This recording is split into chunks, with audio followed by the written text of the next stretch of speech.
Hey guys, how's it going? All right, just make sure my setup is good. Okay, cool. All right, so today we're going to be talking about 3 steps to hormonal balance and ways that you can support healthy hormones. So first, we're going to be talking about exactly how to tell if you might have hormonal imbalances, how they show up, and what the causes of them are, and then the 3 main steps to focus on to help with that, to help to support your body to have healthy hormonal levels and healthy hormonal balance. So for those of you who have never met me before, my name is Heather Rodriguez. I'm a natural fertility specialist. I'm an herbalist and nutritionist who specializes in natural fertility and helping women to prepare for healthy pregnancies, helping them to prepare for medical fertility treatments, all kinds of things. I've been working with women for over 13 years and I'm extremely passionate about this. So let's talk about today's topic. So if you're experiencing hormonal imbalances such as PMS, migraines, weight gain, and other kind of changes that are happening in your body that really have no specific explanation. There was no pivot point in your life. They just kind of started. You might be wondering what you can do about them. So that's what we're going to talk about today is what hormonal imbalances are, how they show up, and then the steps you can take. That's one of the reasons I absolutely love natural therapies is because they are so effective at helping support the body towards balance. They're not forcing anything. They're not adding hormones necessarily to your body, but they're helping to support overall function so that you're able to have healthy hormonal balance. And if you're trying to get pregnant, if you're wanting to prepare for pregnancy, healthy hormonal balance is absolutely essential, of course, right? All right, so let's jump right in. So I first want to talk about the signs of hormonal imbalances so that you can kind of get an idea of, you might be wondering, like some of you already know you have something specific, right? Some of you might be wondering, do I have hormonal imbalances? Okay. So the first is going to be severe PMS or PMDD, premenstrual dysphoric disorder. So really bad PMS, right? Tearing people's heads off. Some hormonal changes are definitely linked to that. It's believed that the drop in estrogen and progesterone towards the end of the cycle that starts the period is one of the main causes of severe PMS. And this also might come with cramping, those types of things with your period, but it really affects, this is the type that really affects your relationships, really affects your daily activities. The common reasons for this could be high estrogen levels, low progesterone levels, those go hand in hand, dietary deficiencies, and high stress. So PMS is something that you do not have to live with. It is not something that is normal, okay? Maybe slight mood changes, yes, but having severe PMS, just know that that's something that can be addressed and something that you can help yourself through. Unexplained fatigue. Let me know in the comments if you guys are experiencing any of these things, like unexplained fatigue, any of these things I'm going through on the list. I'd be interested in knowing what you're experiencing. So unexplained fatigue, this is like long-lasting fatigue unrelated to something specific such as pregnancy, or you haven't had good sleep, right? This is just out of nowhere. You just have no idea. So this is another sign that hormones could be out of balance, right? Elevated progesterone could be a culprit, especially if you're feeling a lot of fatigue around ovulation. If you started supplementing with progesterone, some women feel extreme fatigue. They feel a lot of the symptoms of early pregnancy, so like nausea and fatigue. So know if you are starting to take some type of hormonal supporting product or actually taking hormones and you're getting these things, changes in the hormones are causing them. Progesterone has a mild sedative effect. That's why you're so tired in early pregnancy. It can also cause dips in blood pressure and lower blood sugar. So if you're all of a sudden dizzy out of nowhere as well, that's another thing to consider. So another cause of fatigue could be low testosterone or hormones that are low in general. This is also can be caused if you're doing any type of hormone therapies. The next is going to be migraines around your period. If you're all of a sudden out of nowhere starting to get migraines, that could be another sign of hormonal imbalances. Sensitivity to decreases in estrogen and progesterone during the menstrual cycle can cause these types of headaches. So something to consider if you're all of a sudden getting migraines. Breast tenderness and swelling. This one is really big. Let me know, guys, if you have any of these in the comments, if you're experiencing any of these. If you have breast swelling that's not like this, that's new that you've never seen before, your breasts are growing, your breasts are just super sore. This is another sign of possible hormonal imbalance. Culprits could be excessive estrogen or progesterone levels. Also, when you start stimulating any of these things because you have started using herbs that are supportive for hormonal health or endocrine system, these things can occur as well as when you start medications if you're preparing for medical fertility treatments. Unexpected weight gain, especially around the middle or the booty, the middle, hips, thighs, booty. That's another possible sign. Weight gain around the hips tends to be excess estrogen. Around the waist and stomach tends to be from stress, from high cortisol levels. So some things to consider. And again, this is just information for you to kind of start exploring. This isn't by no means a way to diagnose yourself. It's just learning more about your body. You're like, hey, all of a sudden I'm experiencing rapid weight gain and I'm really tired, but nothing else has changed in my life. So then you can seek out support. You can start charting your cycle, get testing, those types of things. The next is going to be cystic acne as an adult, acne, rosacea, and dry skin. Again, these are coming kind of out of nowhere. These can be culprits of excessive testosterone, dietary deficiencies, excess sugar in the diet, also PCOS, those types of hormonal shifts, and then extremely dry skin can be related to low thyroid. I actually personally experienced that before I was diagnosed with hypothyroidism. Vaginal dryness and low libido. You guys reach out to me so much about these two. These are definitely can be tied to hormonal changes happening in the body. This is something that's also common after childbirth because of the hormonal changes, because of all the drops in the hormones. Low estrogen, low progesterone levels, low cervical mucus, those types of things. Low libido can all be signs of low hormones that are on the lower side, lower testosterone, lower estrogen, lower progesterone. Head hair loss and facial hair growth. So hair growing where you don't want it to, that kind of happens, I think, to everybody as we age. But when there's a lot really thick, this can be another sign of hormonal changes that are happening, excessive testosterone, dietary deficiencies. You see kind of a pattern that's happening here, adrenal problems, stress, right? Amenorrhea. So this is when your period has been missing for 3 to 6 months. So this is an absent period. That's another sign of too much or too little estrogen. There can be issues with weight, being overweight, being too underweight, too much stress, your pituitary, your thyroid, PCOS, all these different things are all part of the hormonal cycle. So not having a period is definitely a sign of some type of hormonal imbalance.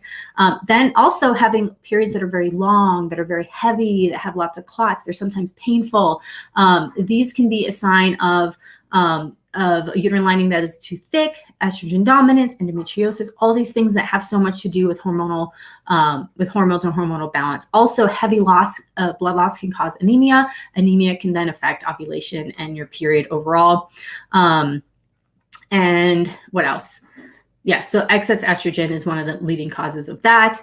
And then anovulatory cycles. This is when you're not ovulating regularly. So it's normal to not ovulate once in a while, but if this is something that's recurring for you, it's a sign of a deeper hormonal imbalance that obviously can cause fertility issues because you're not ovulating. You have to ovulate.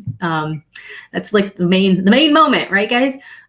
So common culprits for this could be related to all kinds of things, to breastfeeding, rapid weight gain or weight loss, high stress.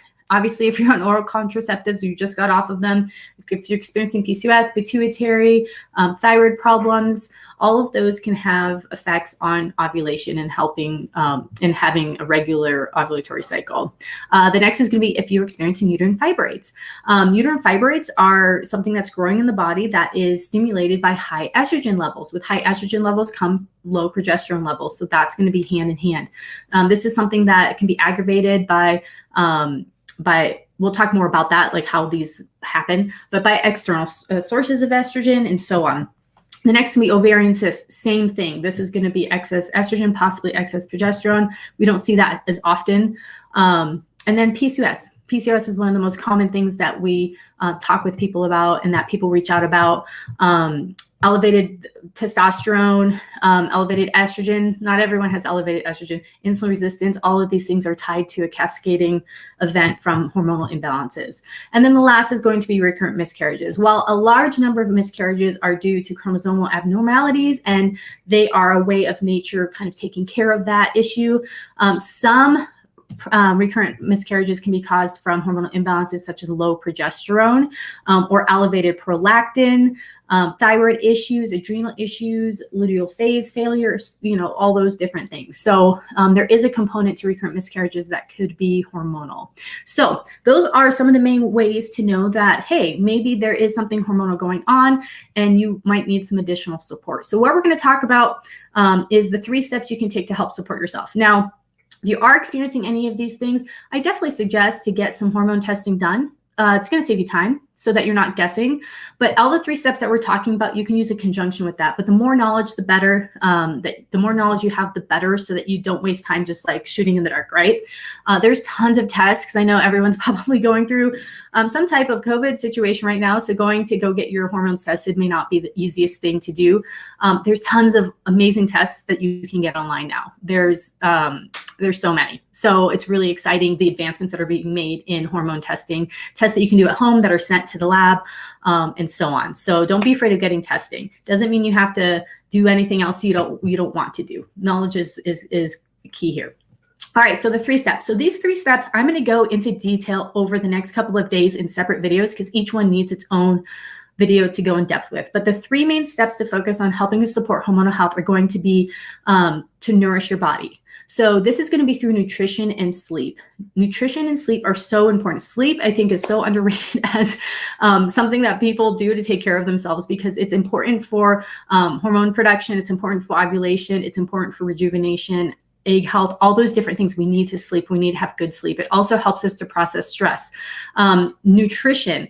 I think a lot of people assume that they don't have any nutritional deficiencies because most of us are in advanced modern worlds and we have access to all kinds of food and things like that. But a lot of our food is actually really void of nutrition, especially the way that a lot of people eat. I know you guys most likely are on the healthier side because you're doing the research for yourselves. You're taking all of these steps, but nutrition does make a big difference.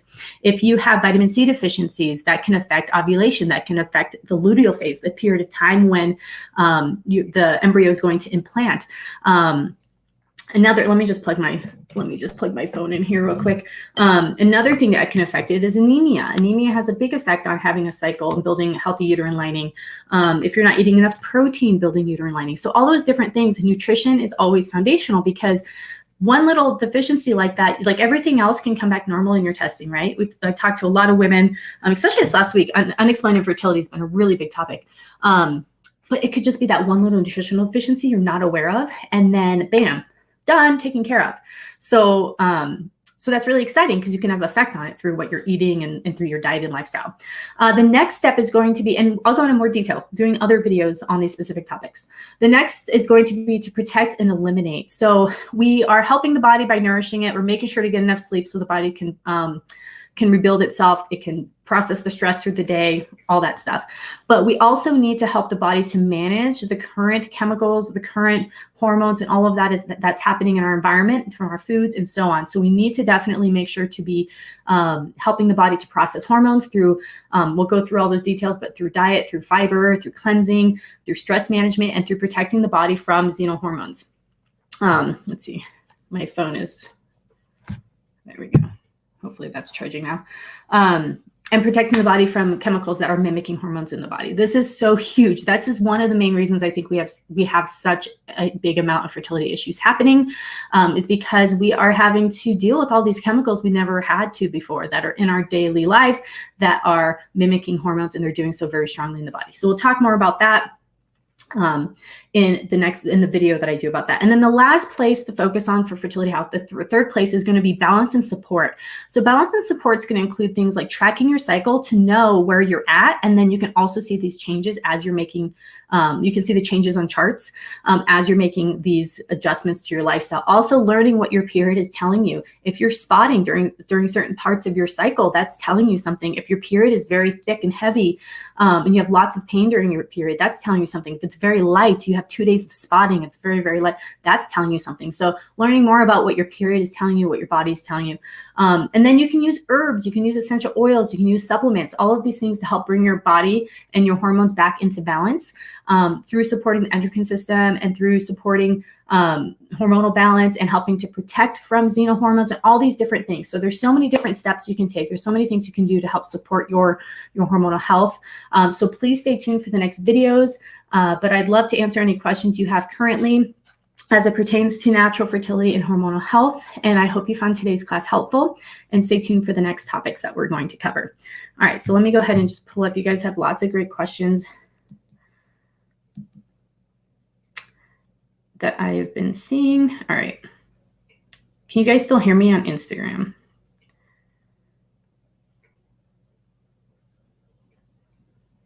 Okay, great. I hope so. Okay, good. All right. Jess is saying she's tired all the time, freezing hands and feet, and started getting dry skin on my face. I suspect thyroid problems, but I've gotten blood tests for it and things come back normal. So Jess, I would just make sure with your thyroid testing that you're getting a full panel thyroid. You're getting T3, T4, everything, not just TSH, and kind of looking more into that and understanding all the things that need to be tested for thyroid. Also, those things aren't always thyroid, but that's generally, it can generally be thyroid when you're experiencing that, especially when you have like the whole list of those going on. Someone saying I have very cold hands and feet.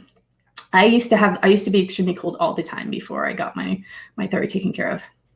Does body mass index and calorie intake affect fertility? Yes, it can.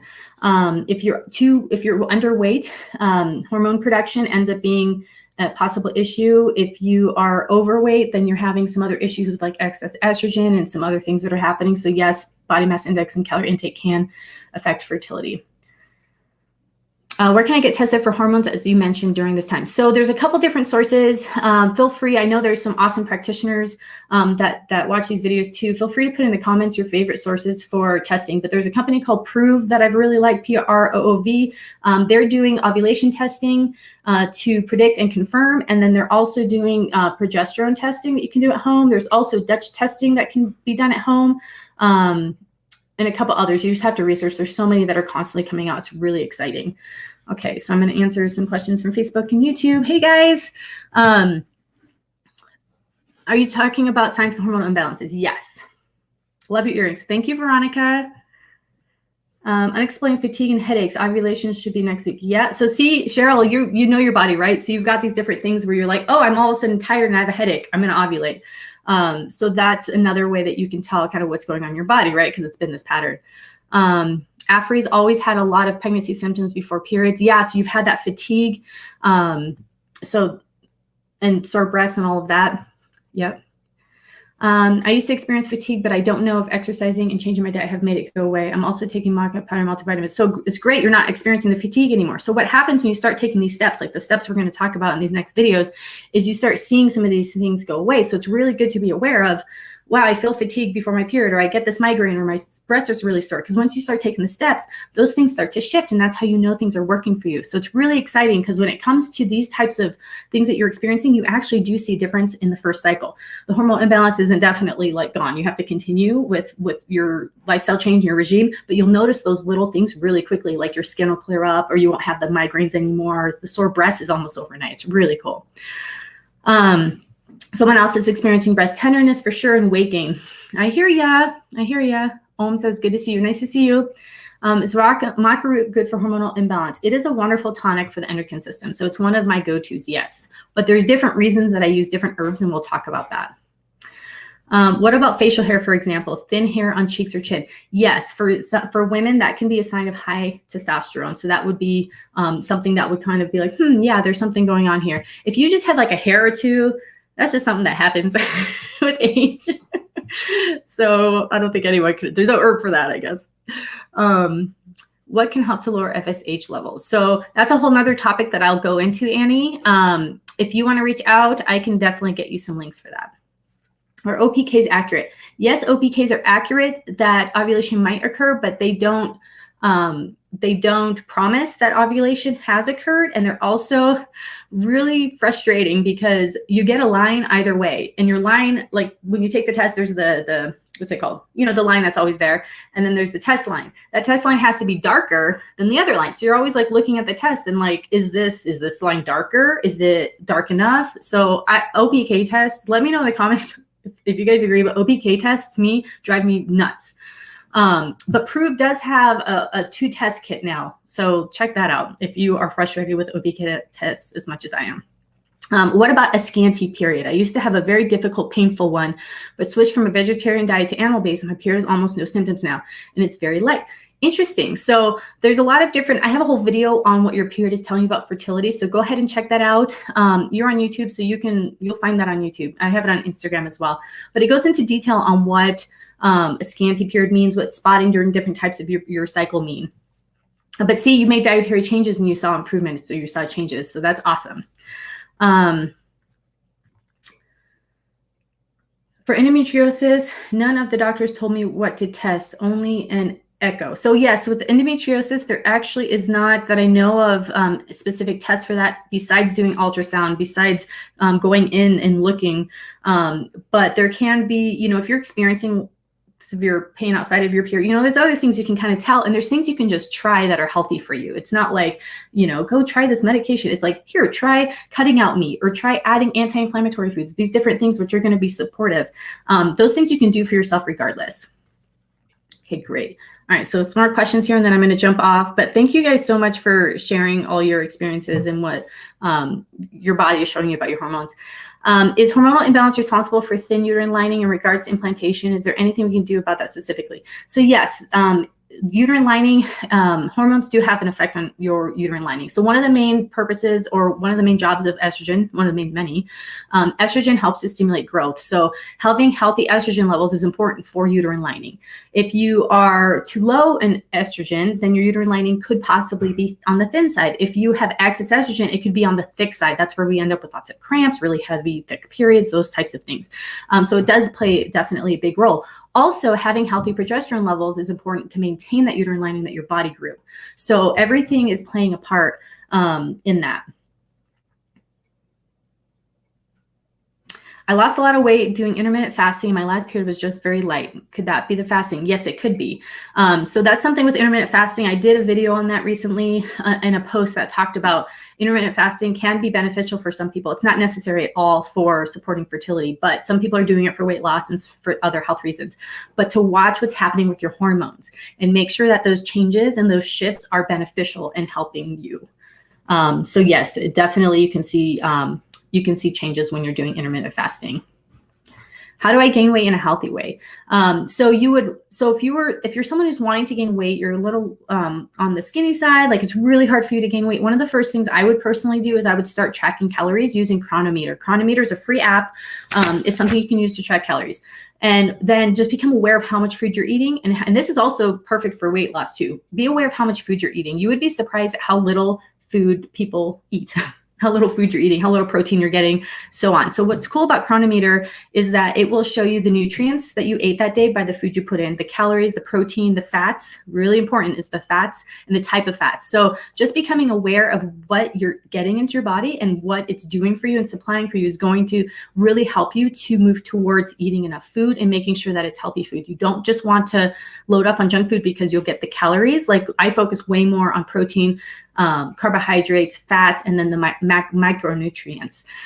There's a recent article on our website that is called, Do You Have Nutritional Deficiencies? And it teaches you how to use the Chronometer to learn about what you're getting from the actual food, theoretically, right? It's not testing your food, but what you should be getting from the food. Because say you ate a chicken sandwich, a salad with an avocado dressing, you put that into there, it's going to tell you exactly how much essential fatty acids you got, how much omega-3, how much fat, how much all of that. And once you're aware of that, and over time of doing that through habit, you're going to learn so much more about your food and what it is that you're eating. So if you're trying to gain weight, you're going to obviously want to slowly increase your calories, but knowing where you're at and really becoming aware of how much food you're eating is going to actually be really motivating. And then you can start adding things to it. Like, okay, I'm going to add an extra yogurt today. I'm going to add an extra A, B, or C, so a handful of nuts. And you can see you can see what's happening to your calories and to your diet and what it does when you add that. So I personally, I personally do it because it is so surprising. Like I personally don't get enough omega-6 because of the way that I'm eating. So I purposely have to seek it out because I don't do traditional salad dressings. I do salad dressings with avocado oil, olive oil, all these things really high in omega-3. So I never would have known that. I would have assumed that, oh, I'm getting plenty of omega-6. So it's really interesting, and you learn a lot about food. So that's what I would suggest. And it's called Chronometer. I'm using my phone. Let me spell it for you. I was gonna pick up my phone and Chronometer. Chronometer. It's a free app. It's awesome. Download it. Give that a try. Okay, so many other questions. Do I recommend a prenatal vitamin? Yes, I do, for sure. Why not, right? We have one called Fertile Woman 1 Daily at the Natural Fertility Shop. What can help with recovering from recurrent on leftover? That's a whole nother topic that please message me, and I'd be more than happy to help you with. And so I have a lot of questions about how to increase progesterone, how to decrease estrogen, these different things. So I'm going to talk about those in the next videos. I will go into great detail about that. So make sure to join me. Someone's asking me what's in my cup. This is a blend that I drink that has mushrooms in it that are good for the immune system. So I have a whole protocol I do. I live in Colorado and it's very cold here. So I have a whole immune system protocol that I do with mushrooms and with essential oils and with goji juice and all these different things to help boost my immune system every day. If you guys are interested in that, let me know. It has nothing to do with fertility. It's just something I do. But thank you guys so much for joining me. So many alarms. Thank you guys so much for joining me. If you want more information about supporting your fertility naturally, please go to naturalfertilityinfo.com. I'm also on Instagram daily, live, very active on there. We also have a Facebook called Your Fertility Naturally with Heather Rodriguez that is free, that you can join to get lots of support from me and my team. And also on the YouTube channel, I have I have hundreds of videos. They're all about natural fertility and how to support it. So I hope you guys have a great day, and I'll talk to you all very soon.